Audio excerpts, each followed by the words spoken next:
ज्यांच्याकडं four wheeler आहेत अशा सगळ्यांना विनंती आहे की आपण फोर व्हीलर जिथं पार्किंगचा बोर्ड आहे तिकडेच पार्किंगच्या गाड्या लावाव्यात. रस्त्यामध्ये लावू नका, मध्ये व्यत्यय येतोय. विनंती आहे की पार्किंगचा बोर्ड जिकडे आहे तिकडेच फोर व्हीलर टू व्हीलर लावाव्यात. राम कृष्ण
सुख झाले वो साधनी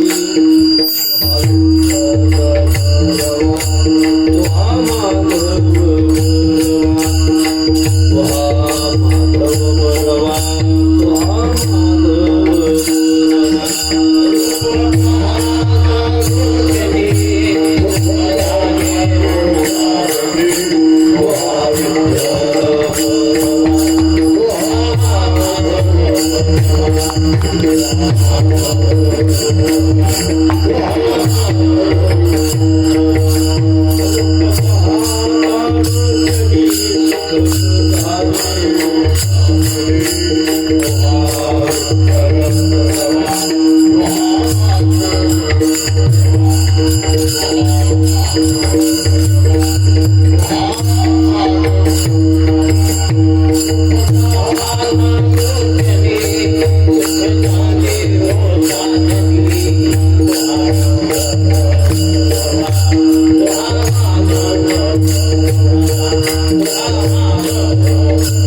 कृपया रेशन मालकांनी इकडे घडो त्यांचा समागम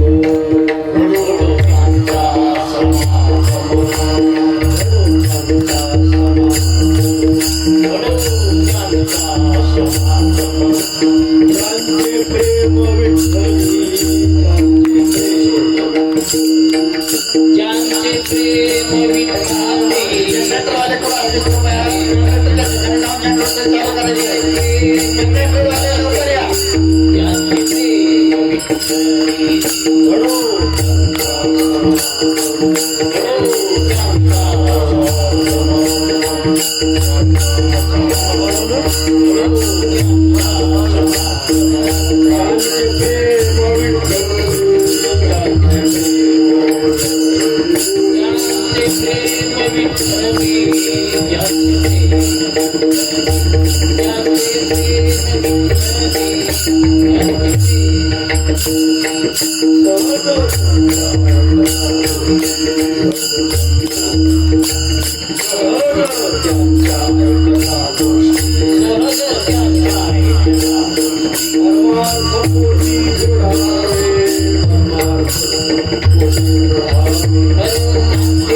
त्यांचा समागम घडो त्यांचा समागम ज्यांचे प्रेम विठ्ठली सहज त्यांच्या ऐकता गोठी परमार्थ पोटी दृढावे अनुतापासी दुनीव चढे अनुतापासी दुनीव चढे वैराग्य वाढे चढा ओढे सहज त्यांच्या ऐकता गोठी परमार्थ कोटी दृढावे निळा म्हणे वाढे भाव निळा म्हणे वाढे भाव संचरे स्वानुभव निजांगी सहज त्यांच्या ऐकता गोष्टी गोठी परमार्थ कोटी दृढावे विठ्ठल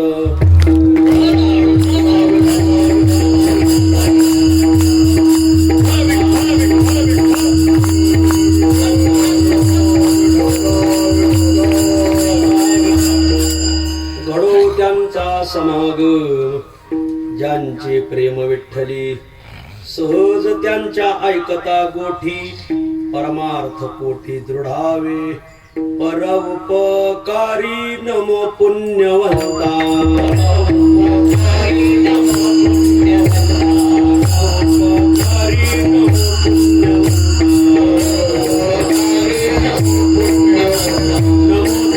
विद्या इंद्रियासी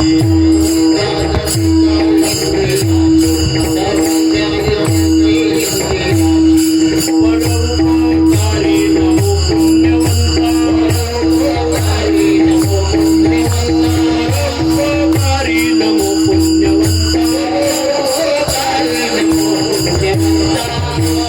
विद्या इंद्रियांसी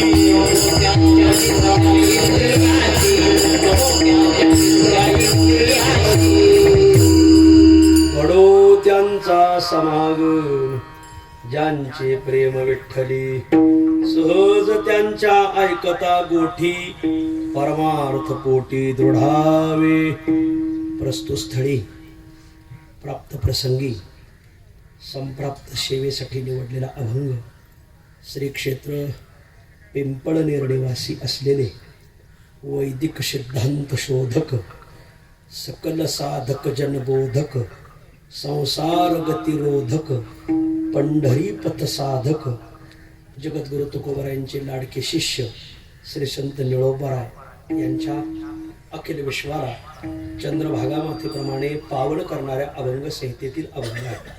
प्रस्तुत अभंगात सद्गुरु भक्त निळोबाराय हे थोर सत्पुरुषांचा आपल्या जीवनात पुन्हा पुन्हा समागम घडावा अशी एक सदिच्छा आजच्या अभंगात प्रगट करतात. विठ्ठल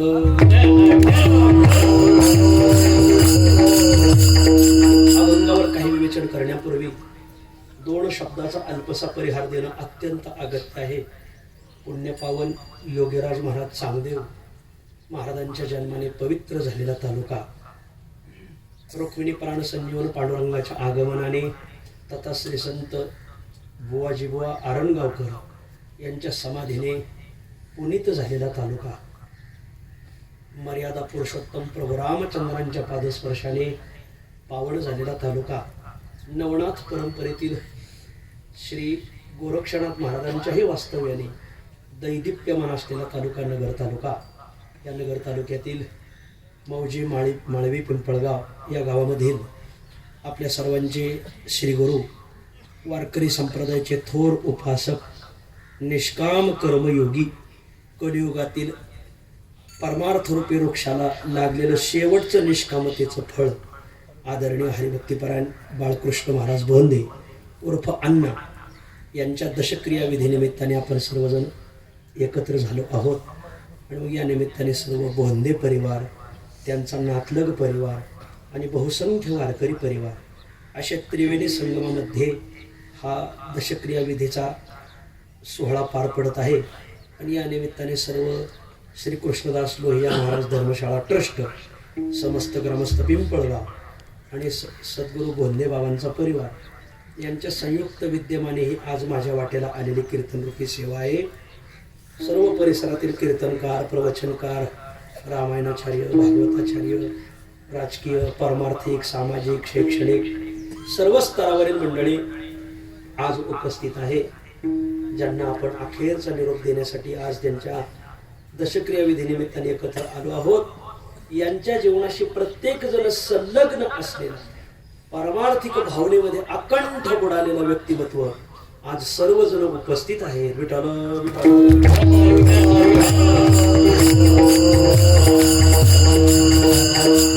सद्गुरू बाळकृष्ण महाराज भोंदे माझ्याही पेक्षा यांचं जीवन तुम्हाला चांगलं सुपरिचित आहे। ते कसे वाढले, कसं त्यांनी परमार्थ केला, कशा वाऱ्या केल्या, कसे विद्यार्थ्याला तत्वज्ञानाचे धडे शिकविले, या सर्व गोष्टी तुम्हाला ज्ञातच आहेत। मी काय नवीन सांगणार कोणी नाही। मी त्यांना 1995 सालापासून पाहतो। 1995 साली मी त्यांचं पहिलं कीर्तन ऐकलं आमच्या गावामध्ये। न करी रे संग आहे रे निश्चळ लागोनी दिमळ ममतेचं, या अभंगावर कीर्तन ऐकलं। कीर्तन ऐकल्यानंतर आमच्या गावची मंडळी काही त्यांना दक्षिणा देऊ गेले, तर त्यांनी दक्षिणा घेतली नाही, नारळ घेतलं नाही, शालं घेतली नाही, तसेच गाडीत बसून निघून गेले।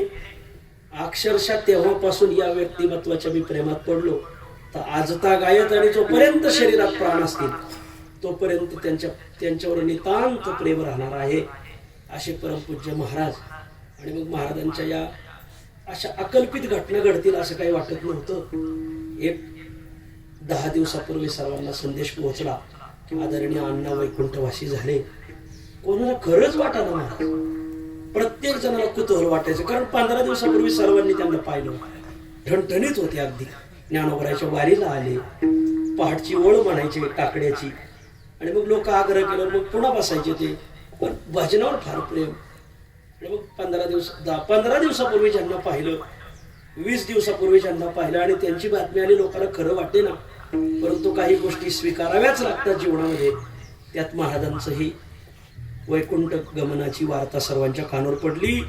संपूर्ण महाराष्ट्र हे लावलं। त्या दिवशीच्या खरोखर प्रतिक्रिया वाचण्यासारख्या। प्रत्येकाने काय काय प्रतिक्रिया दिली। एका प्राचार्याने प्रतिक्रिया दिलेली नेवाशाची, शिंदे प्राचार्य।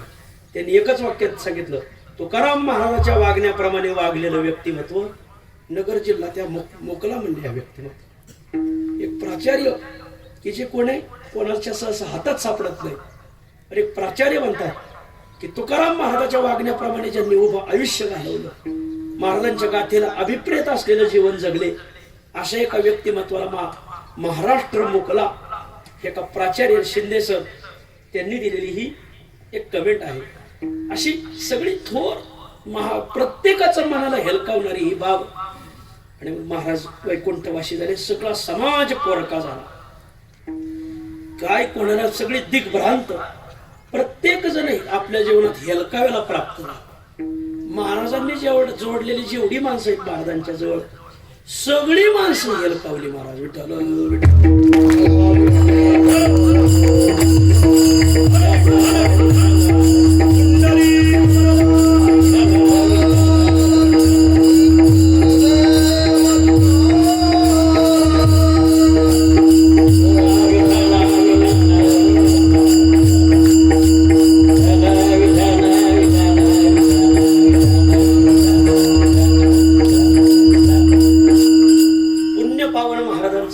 थोडासा इतिहास आपल्याला पाहायचा आहे। आज काही तुम्हाला अभंगाचं काही सांगणार नाही, आणि तुमची ती इच्छाही नाही, अपेक्षाही नाही, असंच धरून चला। पुण्य पावन महाराजांचा जन्म ज्या परिसरात झाला, हा परिसर प्रभू रामचंद्रांच्या पादस्पर्शाने पावन झालेला परिसर। इथं जवळच डोंगरगण सीतेचे म्हणून प्रसिद्ध आहे। तिथं आई साहेबांची नानी म्हणून दाखवतात काही मंडळी। प्रभू रामचंद्राने तिथं रामेश्वराचं लिंग स्थापन केलेलं, असा प्रभू रामचंद्रांच्या पादस्पर्शाने पावन झालेला हा परिसर। प्रभू रामचंद्रांच्या नंतर महाराष्ट्रामध्ये, भारतामध्ये ज्यांनी काही किमयाच दाखवल्या, अशा नवनाथांच्याही वास्तव्याने पावन झालेला हा परिसर। इथं जवळच गोरक्षनाथ गड आहे, आणि मग याच परिसरात एक भोंदे आडनावाचा परिवार जन्माला आलेला। त्यात भिकाजी नागू भोंदे हे एक सद्ग्रस्त जन्माला आलेले। त्यांचा विवाह झाला, त्यांच्या पत्नीचं नाव भिकाबाई। भिकाजी पाटील आणि भिकाबाई हे दोघंही काय मागच्या जन्माची पूर्वसुकृताची सरिता घेऊन जन्माला आले। मागच्या जन्माची अनंत पुण्य त्यांच्या पदरी असल्यामुळं हरिभक्त असे महाराज त्यांच्या पोटी जन्माला आले। सुपुत्र जन्माला येण्यासाठी वाडवडिलाची पुण्याहीच लागते महाराज। कधीही खाणीतच हिरा जन्माला येतो। दगड धोंडे माळावरच जन्माला येते. हिराला जन्माला येण्यासाठी खाण चांगली लागते. जशी खाण तशीच माती असते. महिपती महाराज सांगतात, कोड्याची पोरं कोडीच होतात, कोडियाचे कोडी न होती, 5 डाग तरी राहती, म्हणून खान तैशी माती, आहाना बोलती लोकजनी. महिपती महाराज म्हणतात, कोडी माणसाची मुलं कोडीच जन्माला नाही, त्याची इतकी झाली तर 5 डाग तरी त्याच्या अंगावर राहणारच. कोडियाचे कोडी न होती, 5 डाग तरी राहती, आणि म्हणून खान तैशी माती, जशी खान असते तशीच माती निघते. मला घर सारवणाऱ्या मावल्या कोणत्याही शेतातली माती आणत नाही. अख्खं गाव ज्या खाणीतून माती आणतं, एक ठराविकच घर असते, जी ठराविकच जागा असते की तिथून सर्व मातोश्री माती आणण्यासाठी जातात आणि घर सारवतात. म्हणून खान तैशी माती, आहाना बोलती लोकजनी. एक लोकप्रवाद वाद प्रचार असा समाजामध्ये बोलला जातो. ज्यांच्या कुळात जन्मले, हे सावता महाराजांच्या कुळातलं हे कुळ आहे. आपल्या महाराष्ट्रामध्ये प्रत्येक जाती जमातीमध्ये संत जन्माला आले. त्यात माळी समाजामध्ये थोर संत जन्माला आले. श्री संत सावता महाराज 1100-1200च्या शतकात होते. ज्ञानोबा यांनाही ते वडील होते. सावता महाराजांच्याही नंतर या माळी वंशामध्ये अनेक सत्पुरुष जन्माला आले. महाराजांनी या वंशाचा उद्धार केला. नामा म्हणे त्यांचा जन्म सफळ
साधू आले, मला त्यांचा इतिहास सांगता येत नाही.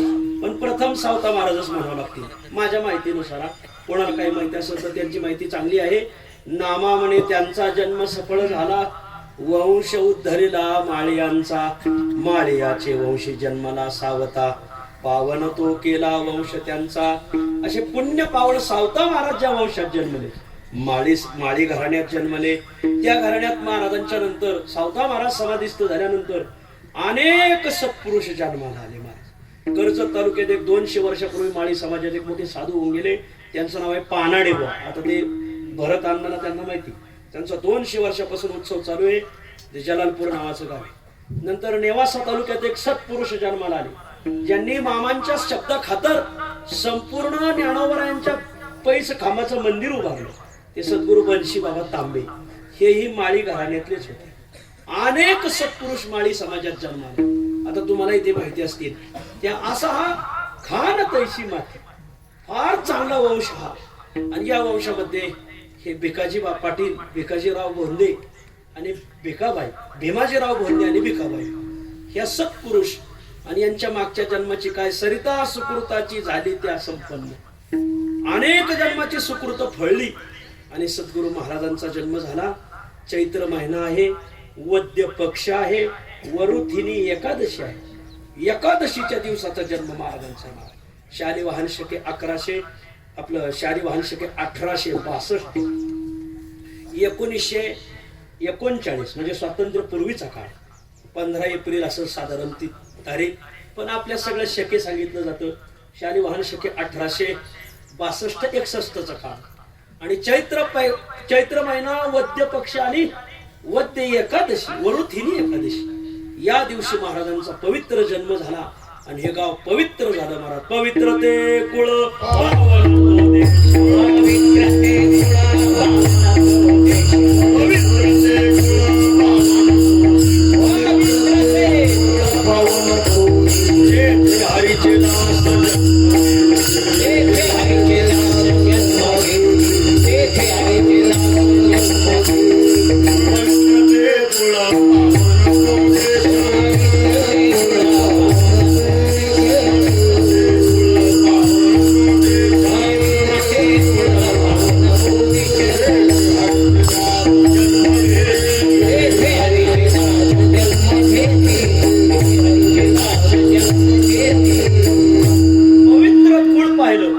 सावता महाराजांच्या जन्म जातीत झाला. ती जात पाहिली आणि बोंदे परिवार या परिवारामध्ये पवित्र कुळ आणि पावन देश म्हणजे प्रभू रामचंद्राच्या पादस्पर्शाने नवनाथांच्या पादस्पर्शाने पावन झालेला हा देश. आणि याही गावात राम मंदिर आहे, फार जुनं मंदिर आहे. प्रभू रामरायाचं मंदिर आहे. तर रामनवमीचा मोठा उत्सव महाराजांच्या सांगण्यावर मी 4 काल्याची कीर्तन केलेली त्या गावात. पवित्र ते कुळ पावन तो देश जेथे हरीचे दास जन्म घेती. महाराज जन्माला आले, काहीतरी जेमतेमच शिक्षण झालं 4थी-5वी पर्यंत. जुन्या काळची शाळा म्हणजे गोशाळा. मग महाराजांनी गायी चारण्यासाठी जावं, बकऱ्या चारण्यासाठी जावं, मेंढर चारण्यासाठी जावं. मेंढर चारण्यासाठी गेल्यानंतर मग दिवसभर मेंढर काही सारखी म्हणजे पाणी झाल्यासारखं त्याचं नसतं. एकदा मोकळ्या रानं, आता शेतीचं उघडं झाली, पहिली रानच मोकळी होती स्वातंत्र्यपूर्वीची गोष्ट.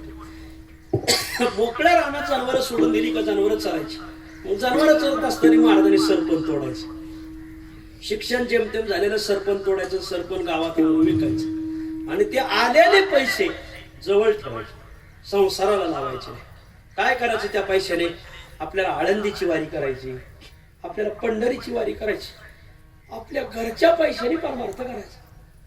एक वास्कर हाजरेकर यांच्या दिंडी चलून पाहतो कशी माणसं परमार्थ करतात. त्यांच्या दिंड्यांनी भिशी सुद्धा नाही, भिशी घेत नाही ते दिंडी. या आपापलं करून खा आणि भजन करा.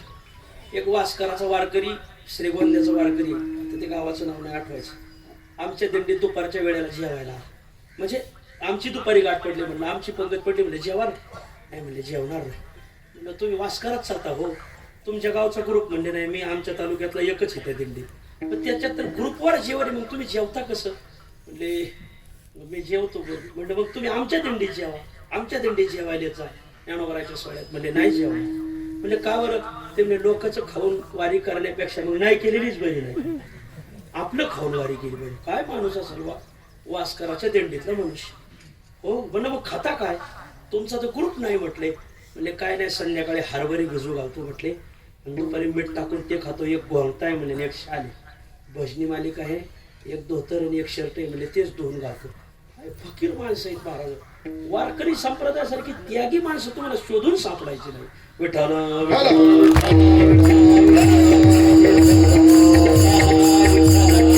महाराजांनी ते सरपण विकावं गावात आणि त्याचे काय 4 आणे 5 आणे 8 आणे येतील ते जवळ ठेवावे.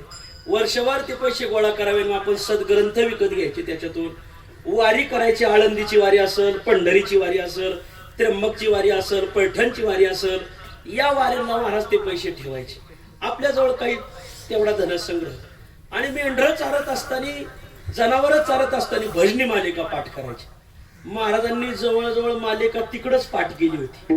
मालिका पाठ केली आणि आपल्या जीवनामध्ये संतांची वचनं असावी. विठ्ठल विठ्ठल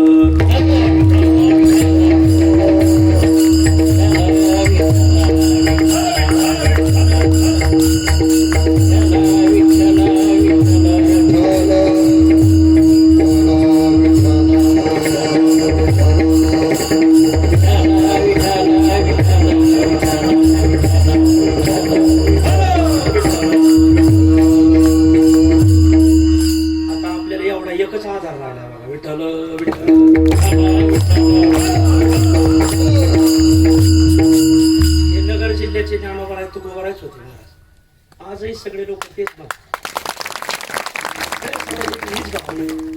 बाळकृष्ण महाराज बोंदे आणि शास्त्री महाराज म्हणजे आमचे ज्ञानोबा तुकोबराज हीच भावना त्या लोकांची आहे. महाराजांचा ज्यावेळेस जन्म झाला, महाराज वाढू लागले. वाढल्यानंतर जनावरं चालत असताना, मेंढरं चालत असताना मालिका पाठ करावी, सद्ग्रंथांचं वाचन करावं, सरपण विकून पैसे वारीसाठी ठेवावे. या गावातून लक्ष्मण महाराज वागचौरे वैराग्यमूर्ती यांची दिंडी या गावातून जायची पंढरपूरला. आणि मग त्यांची कीर्तनं व्हायची. त्यांचे संस्कार महाराजांवर झाले. सात्विक संस्कार झाले परमार्थाचे. आपल्या जीवनात माळ्याने कितीही काटणी छाटणी करू द्या, कितीही खतपाणी घालू द्या, आणि कितीही नांगरट करू द्या, मशागत करू द्या, शेतीला लावलेल्या बागाला तेव्हाच फुलं येतात ज्यावेळेस एखाद्या श्रीगुरु रूपी वसंताचं आगमन होत. ओ ज्ञानोबा सांगतात, जीवन करू झाडे शिंपी जीवेसाठी, पाढोनी जन्मे काढी आटी, परी फळे शीतैची भेटी, जय वसंत पावे वसंताचा आला, फळी फुली बहर. महाराजांच्या जीवनात दोन प्रकारचे वसंत आले. एक सद्गुरू आत्माराम महाराज चांदेकर आणि एक सद्गुरू लक्ष्मण महाराज वागचौरे. आत्माराम महाराज चांदेकर यांनी त्यांना वयाच्या 14व्या वर्षी माळ घातली. महाराजांना बाळकृष्ण महाराज बोंदे यांना वयाच्या 14व्या वर्षी माळ घातली. हे गाव आत्माराम महाराज चांदेकरांचं भलं लाडकं. या गावात काही मारवाडी समाजाची घराणी होती. तिथं महाराजांची फार लाडकी होती चांदेकर महाराजांची. चांदेकर महाराजांच्या सर्व उपक्रमाला ते सहकार्य करायचे. आत्माराम महाराजाकडून महाराजांनी माळ घातली आणि माळ घातल्यानंतर त्यांचा सर्व परमार्थिक आध्यात्मिक गुरु ते म्हणजे लक्ष्मण महाराज वागचौरे. विठ्ठल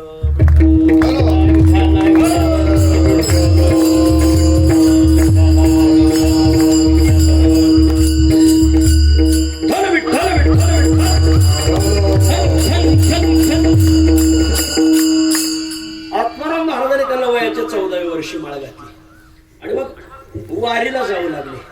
वारीला जात असताना मग लक्ष्मण महाराज वागचौरे यांचा त्यांच्याशी संपर्क झाला. महाराजांचा विवाह सुद्धा झाला. आपल्या ताईंशी त्यांचा विवाह झाला. याच गावातल्या त्या आहेत. मला वाटतं काय आडनाव आहे त्यांचं या गावात? याच गावात, या गावातल्या नाहीत का? थेरगाव भोगलं बघा. थेरगावच्या रायकर परिवारातल्या तिथे कीर्तन केलेली. थेरगावच्या रायकर परिवारातल्या ताई आणि त्यांच्याशी महाराजांचा विवाह झाला. झाल्यानंतर इथं लक्ष्मण महाराज वागचौरे यांची कीर्तनं व्हायची. कीर्तन झाल्यानंतर महाराजांच्या कीर्तनात सर्व सैद्धांतिक रेलचेल, प्रमेयांची रेलचेल ही ऐकल्यानंतर महाराजांच्या मनावर छाप पडली की आपल्यालाही असे शिक्षण जीवनामध्ये भेटावं, आध्यात्मिक शिक्षण भेटावं.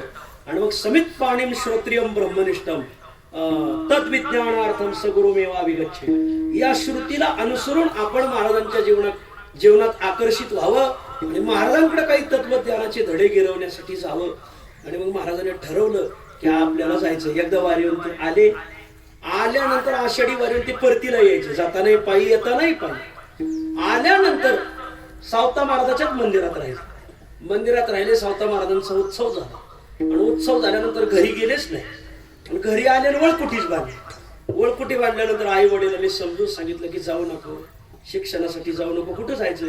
म्हणजे मी लक्ष्मण बाबांकडे शिकण्यासाठी जाऊ. अरे जाऊ नको बाबा, हे संसार आहे आपल्या मागे, अनेक अशा अडचणी. पण परमार्थ करण्यासाठी जो साधक आहे ना महाराज, सगळी बंधनं जोगावतो. मग आईने काय केलं? बायकोला पुढं केलं. बायकोला पाहून तरी हे घरी राहतील, पण ज्या साधकाला पूर्ण ज्ञान प्राप्तीसाठी जायचं आहे तो काही बघत नाही महाराज. तो सर्व बंधनच झुगारतो. विठ्ठल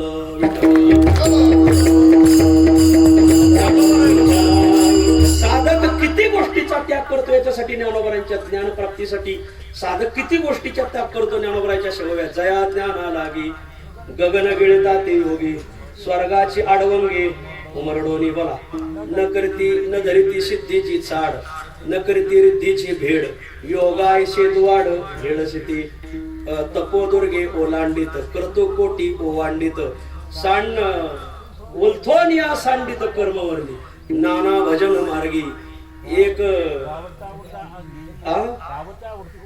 धावत उघडा अंगी, एक रिगता ती सुरंगी, शिशुमनीची बरोबर आहे ना, देल गुरु सेवा या बुद्धी पांडवा, जन्मशतांचा सांडवा टाकी तिथे.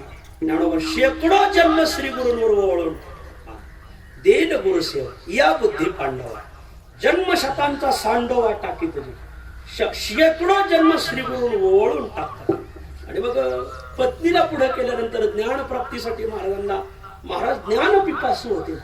ज्ञान प्राप्तीसाठी जायचं बायको तर वळकुटीवरच येऊन बसल्या. वक्ते महाराज सांगायचे त्याने मला इकडे यायचं होतं त्याने आमची बायको वळकुटीवरच येऊन बसली. वक्ते महाराज म्हणजे मी बायको सगळं वळकुटी कोंडाळा असं वक्ते महाराज म्हणायचे. तर मग महाराजांनी सांगितलं बाई तुझा आणि माझा फक्त लग्नापुरता संबंध. मी माझ्या ज्ञानप्राप्तीसाठी माझ्या घरच्यांनी मी जाऊ नये शिक्षणासाठी म्हणून माझं लग्न लावलं. पण संसार कराय लग्न लावणं आई वडिलाच्या हातात आहे. संसार करायचा का नाही हे माझ्या हातात आहे महाराज. मग बाई तुला राहू वाटलं तर राहा नाही तर तुला तुझी वाट मोकळी. कुशाल निघून जा म्हणजे मी तत्वज्ञान शिकण्यासाठी जाईल. त्या ताईंचं जे सौभाग्य त्या रायकर परिवारातल्या होत्या महाराज. त्याही माऊलीत असं सौभाग्य म्हणजे महाराज तुम्ही जोपर्यंत शिक्षण करता तोपर्यंत मी मोलमजुरी करून तुम्हाला इकडून पैसे पुरवेल पण तुम्ही शिक्षण पूर्ण कराच. पत्नीचं सहकार्य असल्याचं कामात घडत नाही. हे तुमचा अनुभव आहे. विठ्ठल एवढं वैराग्य प्राप्त विषयाचा त्याग होणं कठीण आहे. महाराजांचं वैराग्यामध्ये उभं जीवन गेलेलं आणि पत्नीला सांगितलं तुला तुझी वाट मोकळी जायचं असलं तर जा नाही तर राहायचं असलं तर राहा. तिने सांगितलं आई ताईने सांगितलं तुम्ही जोपर्यंत शिक्षण करून येत नाही तोपर्यंत मी तुमची इथंच वाट पाहिजे. आणि जसं प्रभू रामचंद्रांच्या बरोबर लक्ष्मण भैया वनवासाला गेले होते तर लक्ष्मणाच्या पत्नी उर्मिलेने त्यांची 14 वर्ष वाट पाहिली. तसं ताईंनी थोडे थोडे नाही 5, 5.5, 6 वर्ष वाट पाहिली. आणि मग महाराज लक्ष्मण महाराज वागचौर हे शिर्डीला राहायचे. भले फक्कड साधू होते महाराज. काय बोलायचंच नाही. त्यांना ज्यांनी पाहिलंय ते आजोबाई त्यांचं नाव घेतलं का अंगावर शहरीच येते. लक्ष्मण महाराज वागचौर विठ्ठल लक्ष्मण महाराज वागचौरी यांनी ते महाराजांना एक चटईची कोपी करून दिली. त्या चटईच्या कोपीत महाराज राहायचे. ज्ञानप्राप्ती करत असताना फार कष्ट करावे लागतात. हल्ली कष्टच नको झालेले आहेत कोणाला तर ते शास्त्री महाराज लय सांगत असतात. आणि मग महाराज तिथं राहायचे. 4 घरं नेमून दिली. एवढ्याच घरची मधुकरी आणायची. कुठं इकडं तिकडं जेवायला जायचं नाही. गावात कोणाचं लग्न असेल काही असेल मिरवणूक असेल मधुकरीच अन्न खायचं. मधुकरीचे अन्न परम पवित्र. शास्त्री निर्णय केला थोर साधक जणी सेविले जर बुद्धी विस्तारे तयाची मैफती. आणि मग महाराजांनी मधुकरी भिक्षा ग्रहण करावी. तिथून आणवण महाराजांनी त्यांच्याकडे वृत्ती प्रभाकर विचारसागर तर्कसंग्रह पंचदशी ज्ञानेश्वरी अमृतानुभव चांगदेव 65 आदी आदी तत्वज्ञान प्रधान जे ग्रंथ आहेत या ग्रंथाचं सांगोपांग चिंतन केलं. गुरूंच्या चरणाजवळ बसून केलं. ते ज्ञान पैगा बरवे जरी मनी आधी आणावे तरी संताया भजावे आणि संसारायसा दारून जो भेटला जी हरिशीन ज्ञानदानी सकरणू भजिजे गुरु. ह्या 2 वव्या सख्याच बहिणी आहेत महाराज. ज्ञान प्राप्तीसाठी श्री गुरुची भजन करावे तरी संताया भजावे सर्वस्वेशी ज्ञानदानी सकरणू भजिजे गुरु. या 2ही ओव्याच्या उत्तरार्धाप्रमाणे महाराजांनी गुरूंचं भजन केलं. गुरूंच्या चरणाजवळ राहून आत्मविद्या शास्त्रविद्या शास्त्र तर शिकले पण तो शास्त्राचा बोध त्यांना ठसावला. विठ्ठल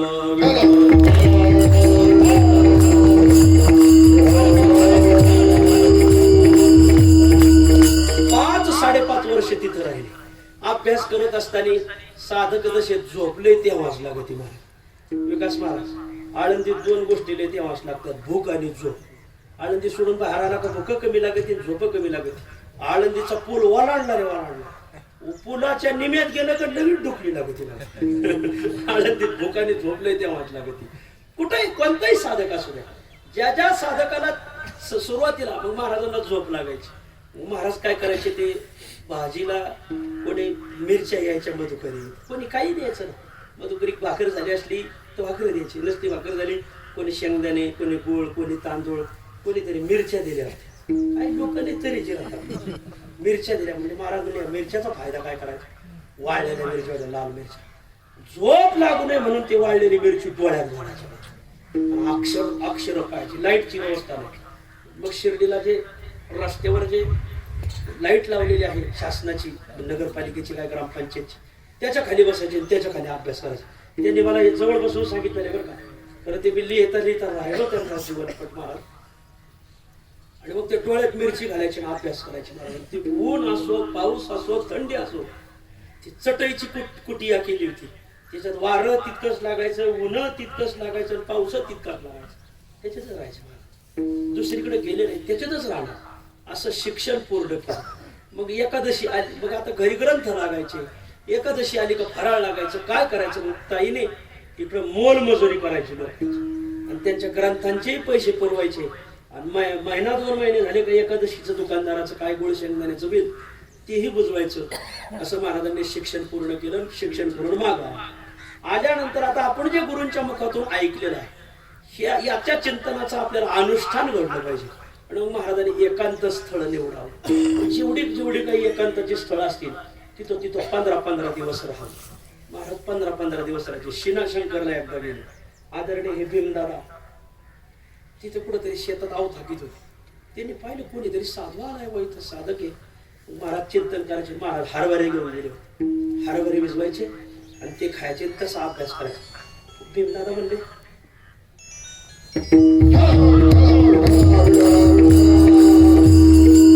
साधक आला म्हटले, हा इथं काय चिंतन करतोय, कोण महाराज येते. मग शिनाशंकराच्या तिथं शिनावायचं, स्नान करायचं, ते चिंतन करायचं. भीमदादाने परिसरातल्या सगळ्या लोकांना सांगायचं कोणीतरी साधू आलेत आपल्या तिथं आणि हरभरे भिजून खातात. आपण संसारिक माणसं, आपण त्यांना जीव घालू शकत नाही. केवढी लाजिरवाणी गोष्ट आहे. भीमदादाचं काम तुम्हाला सगळ्यांना माहिती. महाराजांनी सगळ्या घरोघरी जाऊन भीमदादाने मदुकरी मागायची. मग पापड पाटीवर पापड आणायचे, पाटीवर कुरडावड्या करून आणायच्या, 2 घमिले भजे करून आणायचे, पाटीवर भाकरी आणि खायला एकटेच महाराज. हे बघा साधक तसे प्रयत्न घडतात ना नंतर त्याचे सोहळेच होतात महाराज. हो. आणि मग दादांनी त्यांची सेवा करायची. तिथं 15 दिवस महाराजांनी अनुष्ठान केलं. मग भीमदादा म्हणजे असं करा, आता तुम्ही काल्याचं कीर्तन करा. आणि मग काल्याचं कीर्तन महाराजांनी करायचं ठरवलं. मोठी मिरवणूक काढली महाराजांची तिथं दादांनी. काल्याचं कीर्तन झालं.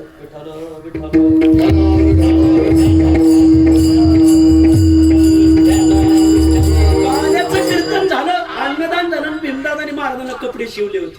म्हणजे महाराज एवढे कपडे घ्या. ते म्हणजे आमच्या गुरुजीने सांगितलं की कोणाचं शाल घ्यायची नाही, श्रीफळ घ्यायचे नाही, कोणाचे कपडे घ्यायचे नाही. आपल्या कष्टाचं खायचं, आपल्या कष्टाचं लिहायचं, आपल्या कष्टाचं वापरायचं. भीमदादा जमिनीवर रोळायला लागले. गडबडा. काय साधू असं म्हटले, हा एवढी निष्कामता म्हणले. वस्त्र सुद्धा घ्यायला. दादा डोळायला लागले. नंतर महाराज म्हणजे द्या इकडे ते वस्त्र तूर्त घेतले. दादा नजरेआड गेले का कोणाला तरी ते देऊन टाकले. तेव्हापासून दादाच्या जीवनात काय पारण. दादाने संसार सोडून दिला. काय एक माणसं आहेत महाराज.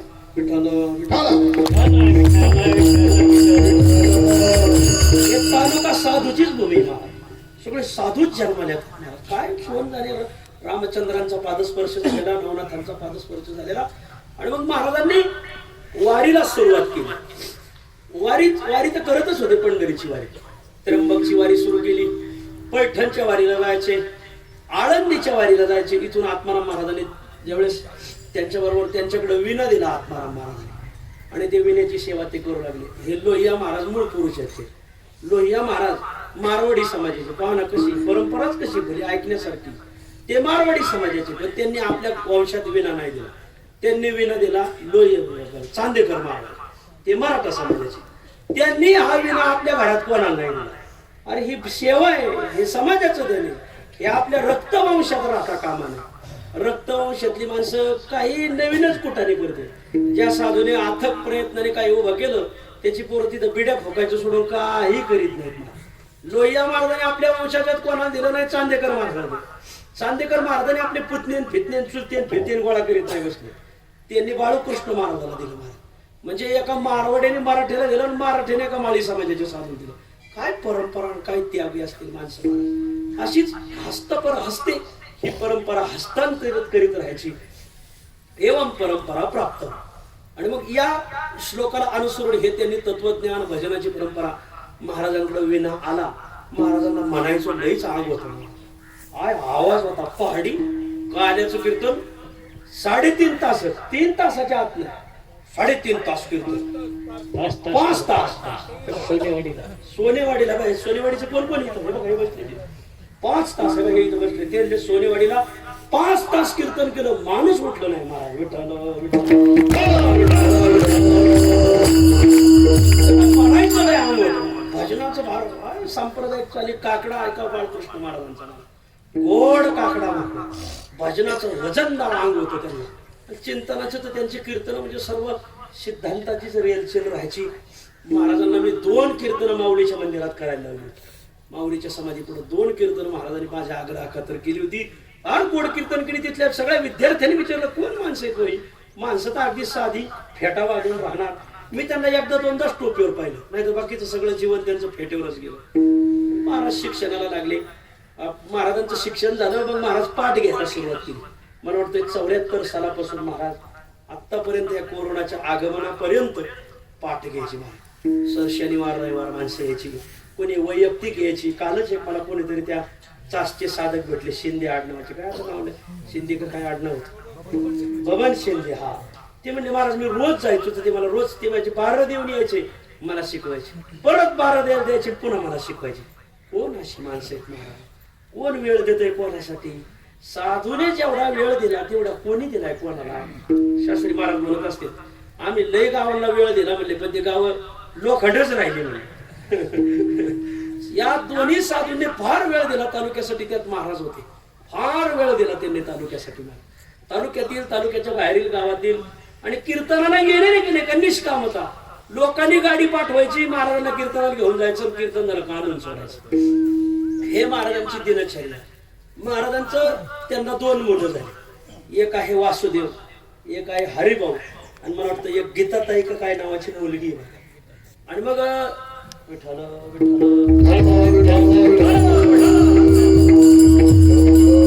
दोघांची शिक्षण झाली पहिली गोष्ट तिकडून आल्यानंतर तर 4 वर्ष संसारात लक्षच नाही घातलं नुसतं अनुष्ठान करायची कीर्तन करायची अनुष्ठान करायची आणि कीर्तन करायची याच्यात काळ घालवला मग एक दिवस लक्ष्मण महाराज खवळले अरे म्हणजे संसाराकडे थोडं लक्ष द्यायचं म्हणले आणि मग थोडं संसाराकडे लक्ष देऊन संसार करायचा पण ते गवणी वृत्तीनेच करायचं मुख्य वृत्तीने नाही आणि मग संसार करत असताना 2 मुलं झाली एक मुलगी झाली मुलं झाल्यानंतर मुलांची शिक्षण झाली मग मुलांनी ताईला म्हणायचं ताई महाराजांना म्हण ना तुमची एवढी गावं ओळखीची तर एवढी माणसं तुमच्या शब्दा खातर जागतात कुठंतरी आम्हाला नोकरीला लावून दे ना म्हण ना मग ताईने महाराजांना म्हणा महाराज तुमची गावगाव कीर्तन होते गावगाव मोठे मोठे कारभारी येतं तालुक्यातल्या राजकारणावर त्यांचं प्रभाव आहे अशी माणसं तुमच्या ओळखीची येतं तुम्ही जर म्हटले तर पोरं नोकरीला लागते महाराजांनी एकच वाक्य सांगितलं मी जन्मभर कोणाला कीर्तनासाठी पैसा मागितला नाही आणि माझ्या पोराला जर नोकरी लागा म्हणलं माझ्या त्या सेवेच्या जोरावर तर माझ्या परमार्थाला कलंक लागल माझ्या पोराने भीक मागितलं तरी चालेल पण मी पोराला नोकरी लावा असं कोणी पुढाऱ्याला मागितलं विठ्ठल विठ्ठल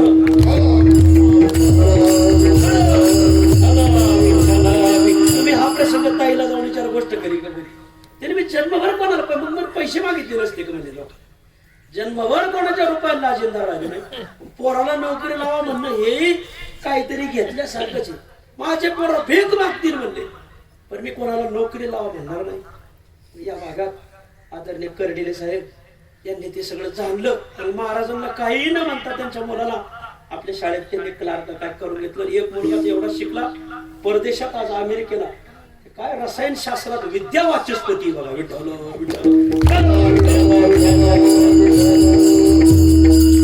महाराजांचा परमार्थ एकदा आळंदी वारीला जायचं उद्या प्रस्थान तर आदल्या दिवशी वडील वाढले आता काय करावं आता वडील वाढल्यामुळे आता वारीला आडवं येते की काय वडिलांचा विधी केला पण दुसऱ्या दिवशी निघाले महाराज दिंडीत लोक म्हणजे काय म्हणावं तुम्हाला आता ते म्हणले नाही वारीला जायचं म्हणजे जायचं दैठणकर तिकडे ठाकूर महाराज तुम्हाला नाही माहिती शास्त्री महाराजांना माहिती मराठवाड्यात ठाकूर महाराजांची परंपरा ठाकूराची पंढरपुरातले मोठाले वाडी आहेत त्यांचे ते ठाकूरबा असे होते महाराज त्यांचा मुलगा अतिशय आजारी होता आणि ते वारीला निघाले लोक म्हटले महाराज जाऊ नका वारीला ते नाही मेला नाही ना अजून मग वारीला जायला आणि 2च किलोमीटर गेले मागून बातमी आली मुलगा वारला म्हणजे असं करा असा मी मागा आलेली तरी तो काही जागणार नाही म्हणजे मग गावाला म्हणा कर्म करून घ्या मी वारून आल्यावर पाहिजे काय नाहीच गेले पोराच्या माहिती नाही गेले ठाकूर गाव विचारा शास्त्री महाराज गोष्ट करीत होती मोठे ठाकुराची वाडी आहेत पंढरपुरात ते किसन महाराज सांगतात पंढरपुरातली जी माणसं वाडे आहेत ना, जेवढ्या परंपरा आहेत यांचे मूळ पुरुष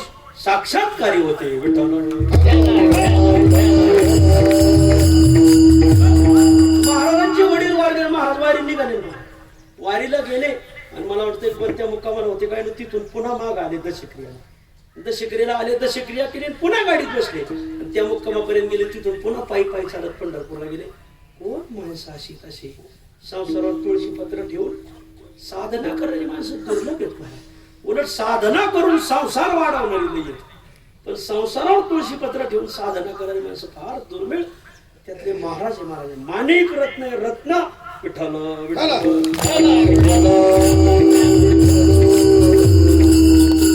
आणि एवढी चिंतनाची गाढ श्रद्धा चिंतनावर की काय बोलायचं नाही. एकांतवास करणार, ताराबादला एकांतवास केला, त्या केदारेश्वरला एकांतवास केले, मला आत्ताची माहिती असलेली. माझ्या आधी तर यांनी लई त्यांच्याबरोबर एकांतवास केले. ते तिकडं गुंडेगावला ते तिकडं शिवारतळ, त्या शिवारतळ्यावर त्यांचा एकांतवास. कुठेही निवांत स्थळ दिसलं की ते तिथे एकांतवासाला जाणार आणि 15-15 दिवस हे 50 साधक घेऊन जाणार, त्यांना तत्वज्ञानाचे धडे देणार, आत्मचिंतन करणार. आत्मचिंतनात आत्मरती नावाची भक्ती त्यांना प्राप्त झाली होती. विठ्ठल विठ्ठल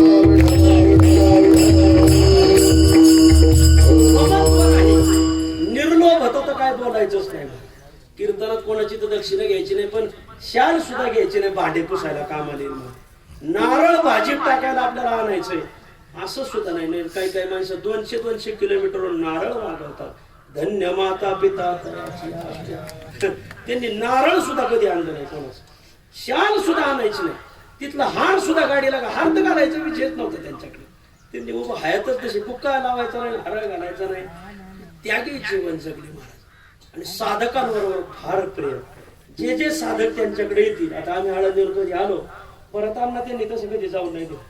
लगेच हे हरी 500 रुपये काढ, अरे हे काही ज्ञान साधना करते ती बाळ, 500 रुपये दे त्यांना. निर्ममता अशी होती, हरिभाऊ काही सुरुवातीला पाठाला बसत नव्हती त्यांच्याकडे, हे बसायचे.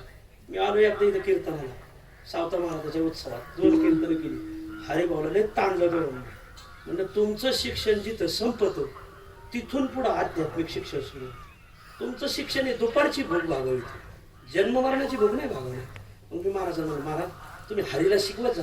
अजिबात नाही, जोपर्यंत तो विद्यार्थी भावनेने माझ्या पुढे बसत नाही तोपर्यंत मी शिकवणार नाही. मी जर माझ्या पोराला ममतेने शिकायला गेलं तर त्याला ते बोध फळणार नाही. काय माणसं असतील महाराज, नाहीतर आपल्या पोराला कळत नाही तर काही नाही, बांधून घेऊन पोराला शिकवायचा प्रयत्न केला. म्हातारा गेलो पोराने नारायणगावात तमाशात काढला. अशी गावगाव काही माणसं आहेत महाराज म्हणजे जोपर्यंत तो शिष्य भावनेने माझ्या पुढे बसणार नाही, विद्यार्थी भावनेने बसणार नाही तोपर्यंत शिकवणार नाही. म्हणजे त्याला समाज वारस म्हणजे तेच वारस असला पाहिजे. काय नवस आहे का, नवस केलाय का म्हणजे असं. आम्ही हरिभाऊला फार खवळल्यानंतर मग मात्र हरिभाऊने सगळ्या काही गोष्टी सोडल्या, त्यांच्या पुढे बसून श्रवण करायला लागले. चांगली तयारी केली त्यांनी. आपण बरेच ग्रंथांचं श्रवण महाराजांकडे केलं, म्हणजे महाराजांची वृत्ती तिथंच लिहित पाणेदार. महाराज लई माणसं होतील, असा पाणेदार वृत्तीचा माणूस नाही पाहायला भेटायचा. विठ्ठल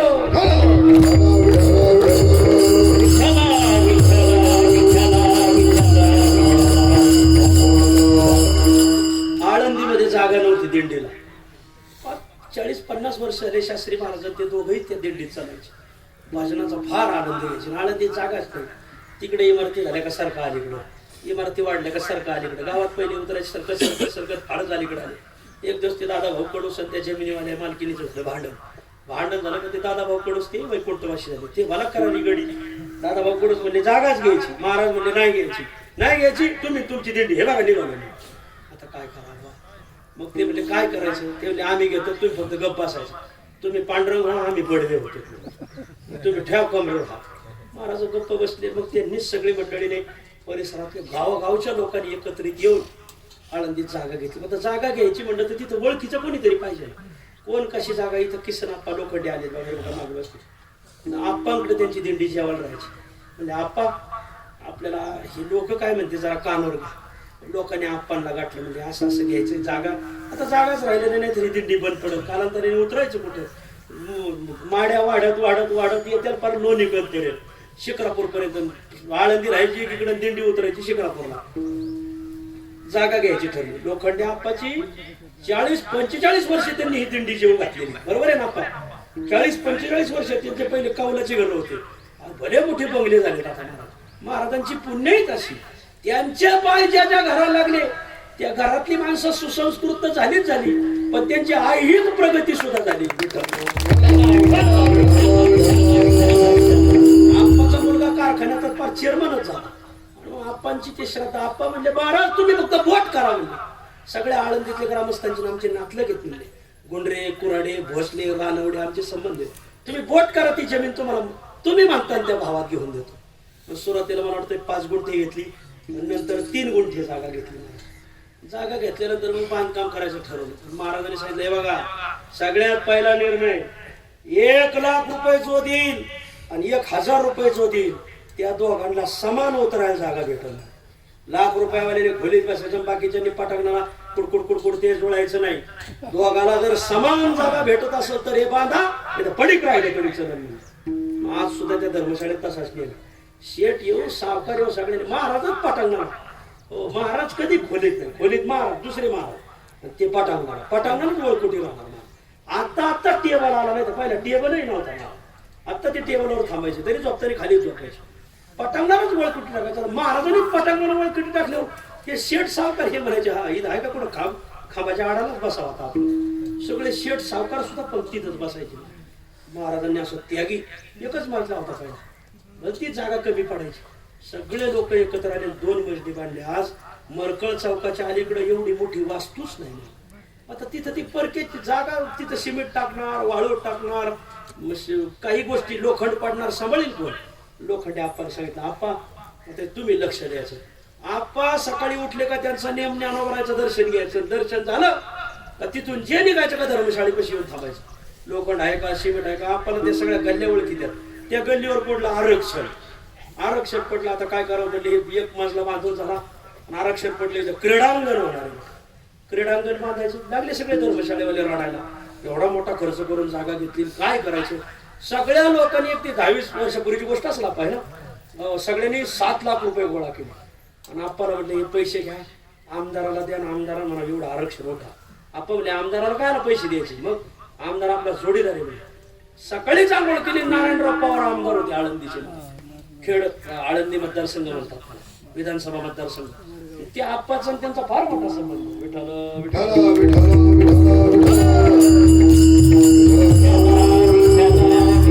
आप्पा म्हणले, महाराज तुम्ही काळजी करू नका, आम्ही ते आरक्षण उठवतो.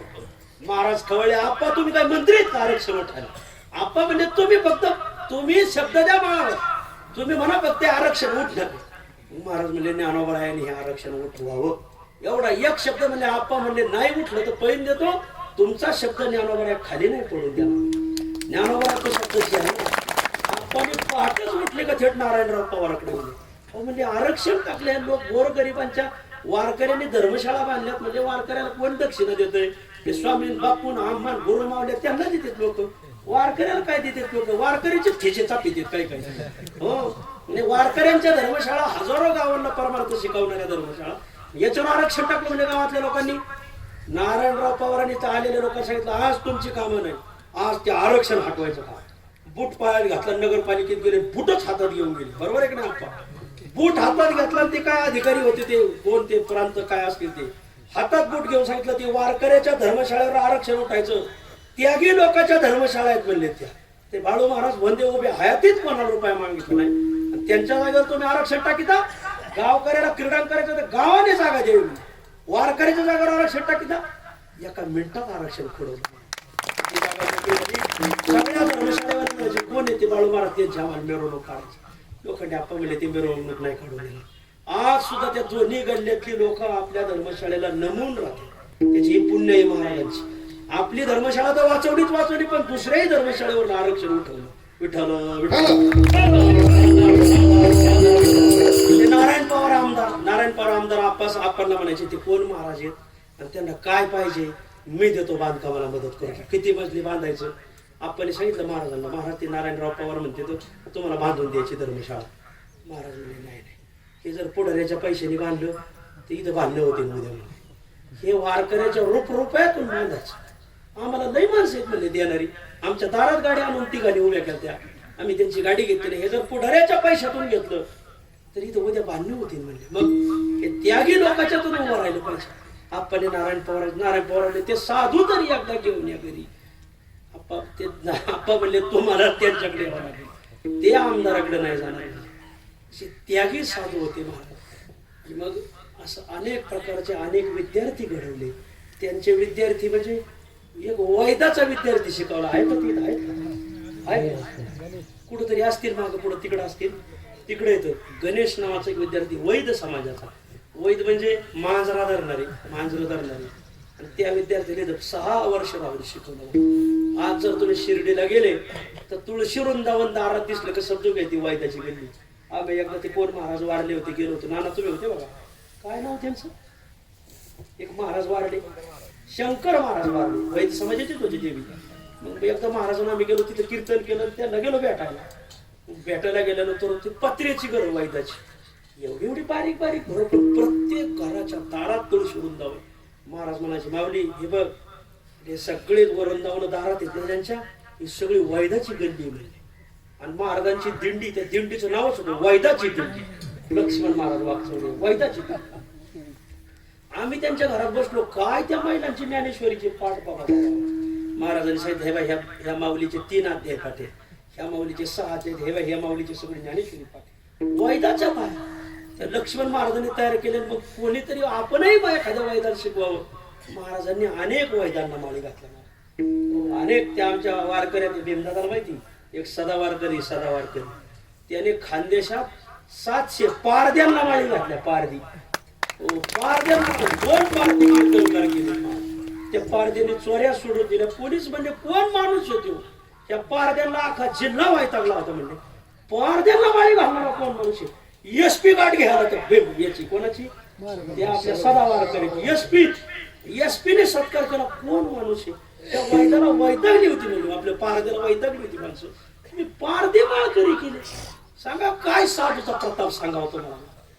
असे पुण्य पावन महाराज अनेक विद्यार्थी घडवले. सगळे याच्यात बरेच पदवीधर आहेत. कोणी बँकेचे साहेब, कोणी मामलेदार, तर कोणी काय तहसीलदार, अशी बरीच माणसं याच्यात शिकलेली. महाराजांचं शिक्षण 4थी नापास होत, पण त्यांच्याकडे शिकलेली सगळे सुशिक्षित मंडळी.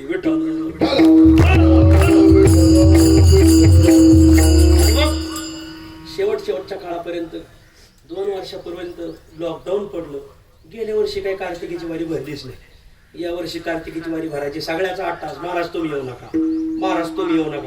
महाराज म्हणजे असं कसं, वराडणे घालून नवरदेव घरी, त्याचा शब्द आहे बरं काय. मला यावंच लागत नाही. मी सकाळपुरतं चलत, मग सकाळपुरतं चालायचे. काकड्याच्या वळीपर्यंत थांबायचं. काकड्याचं भजन झालं, गाडीत बसायचे, पुढे जायचे, चालायचे. आळंदीत आल्यानंतर तिथं थांबायचे. लॉकडाऊन मध्ये 1.5 वर्ष आपल्या धर्मशाळेत कोणी फिराकलं नाही. माशी सुद्धा फिराकली नाही. आम्ही 2-3 साधक होतो. त्यांचा आप्पाला फोन यायचा, आप्पा पोरं राहतात आळंदीत, त्यांना काही कमी पडून देऊ नका. त्या दुकानदाराला सांगा, नाही तर तुम्ही तरी नेऊन द्या. आप्पा दर महिन्याला आम्हाला काही ना काही आणून द्या.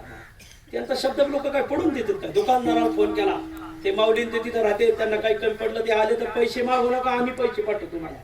मग अशोक महाराजाला फोन करा, अशोक त्यांना काय कमी पडत आहे बघ म्हणले, फोन कर. हे शिर्के भाऊ बसलेत मागं, या शिर्केंना फोन करायचे. त्यांना काय सुरेश भाऊ बसलेत दामले, त्यांना फोन करायचे, अरे जा त्या पोरांना काय कमी जास्त का बघा. अख्खी आळंदी लोक घरदार सोडून आळंदीतून निघून गेले. त्यांना पुणे परिसरात पहिला कोरोना फार वाढल्यामुळं ही सगळी मंडळी इकडं आली.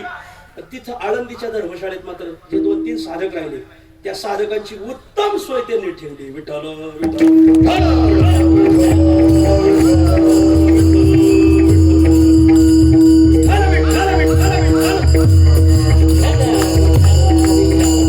असे बावड महाराज वारीला आले. थोडासा थंडी ताप येऊ लागल्यानंतर मग मात्र थोडंसं दुखणं बाळवल्यानंतर मग तरीही ते तिथं राहिले. आणि मग त्यांनी त्यांच्या तिथं जेवढे प्रवचन ऐकली. काकड्याला 1 दिवस बसले, परत नाही बसले. प्रवचनाला बसायचे, कीर्तनाला येऊन बसायचे. फार थकवा आला त्यांना आणि ते दुखणं बळावलं त्यांचं. तरीही ते समाधीच्या कीर्तनाला बसले. 3 तास समाधीचं कीर्तन झालं. बरोबर 9 ते 12 मीच कीर्तन केलं. एकदा लघवी लागली तर लघवीला जाऊन येऊन पुन्हा बसले, पण झोपले नाही. 3 तास समाधी ऐकली त्यांनी मला. म्हणजे मी माझ्या जीवनातलं त्यांच्या पुढचं शेवटचं कीर्तन केलं. आणि मग महाराजांनी तिथून निघताना मग मात्र महाराजांनी माझ्या खांद्यावर हात टाकला. आप्पाला सांगितलं, आप्पा त्या पोरांना जीव लावायचा, यांना काही कमी पडू द्यायचं नाही म्हटले. काय त्यांचं ते निर्वाणीचं म्हणलं. आप्पाला ते त्यांच्या जाताना म्हटले, आप्पा आता पुढली वारी मला घडलंच असं सांगता येत नाही, ही माझी शेवटचीच वारी आहे म्हटली. मग तिथून आल्यानंतर मग ते दुखणं बळावलं. एक दिवस नंतर 2-4 दिवसांनी बातमी आली की महाराज चांगले झाले आता घरी सोडण्याचं. पुन्हा बातमी अशा थोड्या कटू यायला लागल्या, आजारी पडले. आणि मग मात्र मार्गशीर्ष पौर्णिमा 19 तारीख होती. सकाळी पौर्णिमा साधारण 10-10:30 पर्यंत होती. वद्य पक्ष लागला, दुपारून प्रतिपदा लागली. आणि मग महाराजांची बातमी संपूर्ण महाराष्ट्रात पसरली. सगळी माणसाची फळफळ चौकडं बातमी माझ्यासारखी पसरली. काय लोकांची खरंच फार भावना महाराजांना. असल्याही दुर्भिक्ष परिस्थितीत त्या दिवशी किती कीर्तनकार त्यांना अंत्यविधीला. आज तर असा अथांग सागर जमा झाला की त्या साधूची पुण्यही विठ्ठल.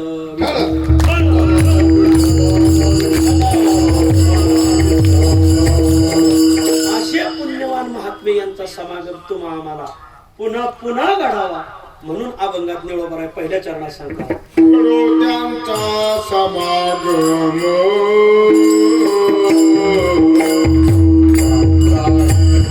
प्रेम विठ्ठल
तेच आजच्या अभंगातून सदिच्छा प्रकट करतात. घडव त्यांचा समागम, त्यांचा सहवास, त्यांचा संग, त्यांची संगती आमच्या जीवनात घडावी. कोणाची?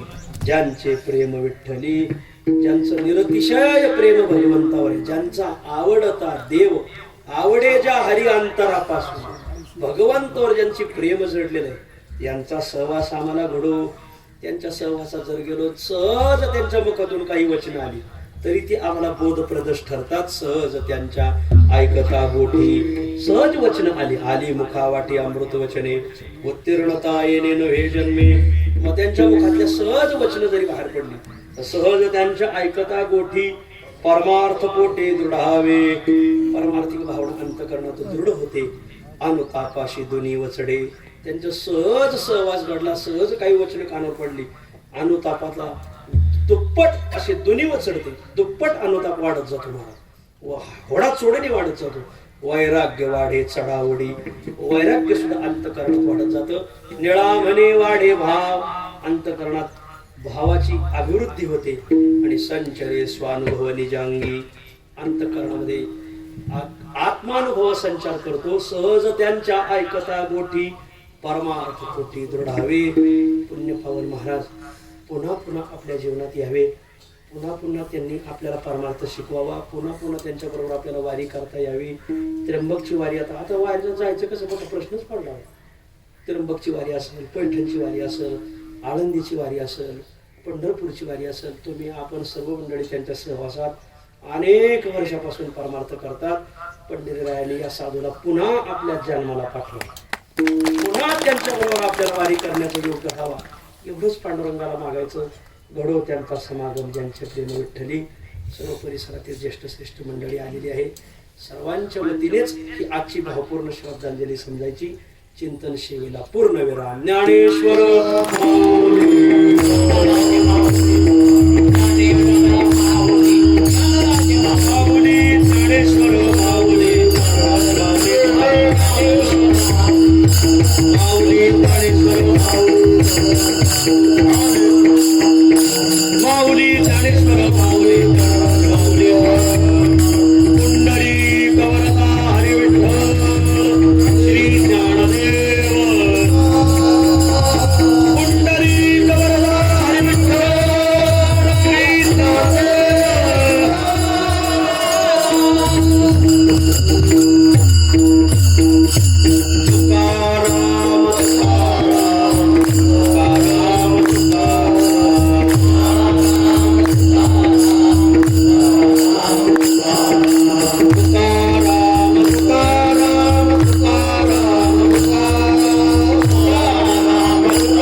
ऐकता गोठी परमार्थ पोटी दृढावे. वेळ फार झालेला आहे. मला वाटतंय अधिक मास होता आणि महाराजांनी अधिक मासात तिथं सप्ताह केला आळंदीमध्ये. मी एकदा केडगावला कीर्तनाला आलो. ते वेशीतच मंदिर आहे, मारुतीचं का काय मंदिर आहे तिथं, भैरवनाथच काय मंदिर, तिथं कीर्तन केलं. तिथं होते कापसे मच्छिंद्रभाऊ कापसे आणि शेगोटे साहेब होते.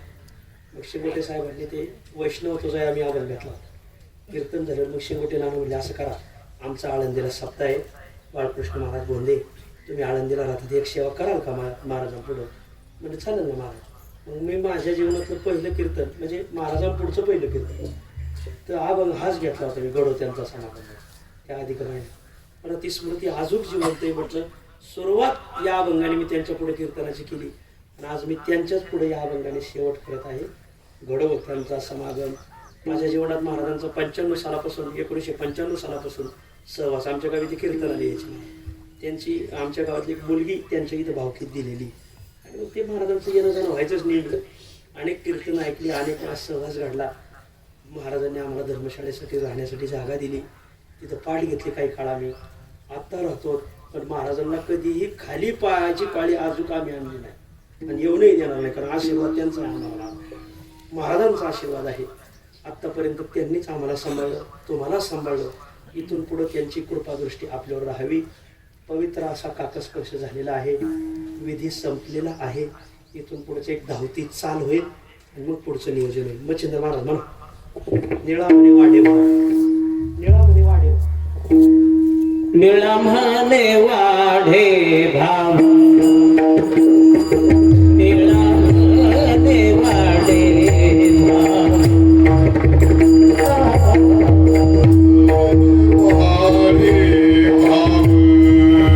बोला बोला सगळे सगळे म्हणा. निळा म्हणे वाढे भाव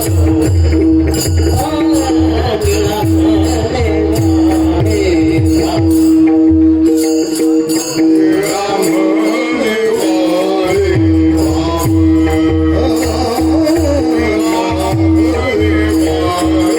भाव शंकरेश स्वानुभव शंकरेश स्वानुभव सदत्याचा ऐकता सदत्याचा ऐकता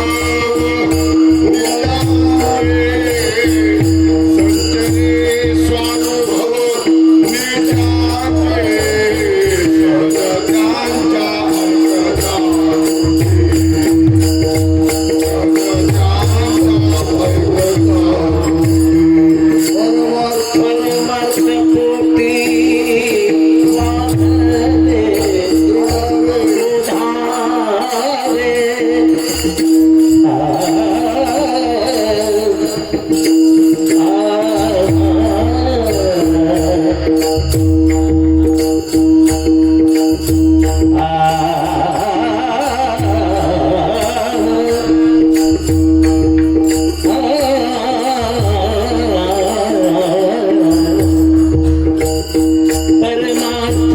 परमार्थपोटी वाढावे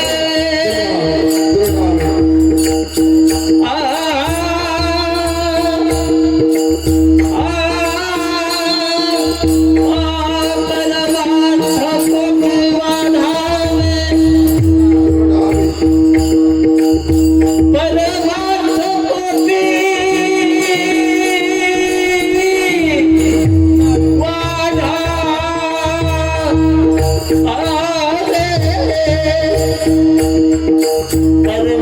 परमार्थपोटी वाढावे परमार्थपोटी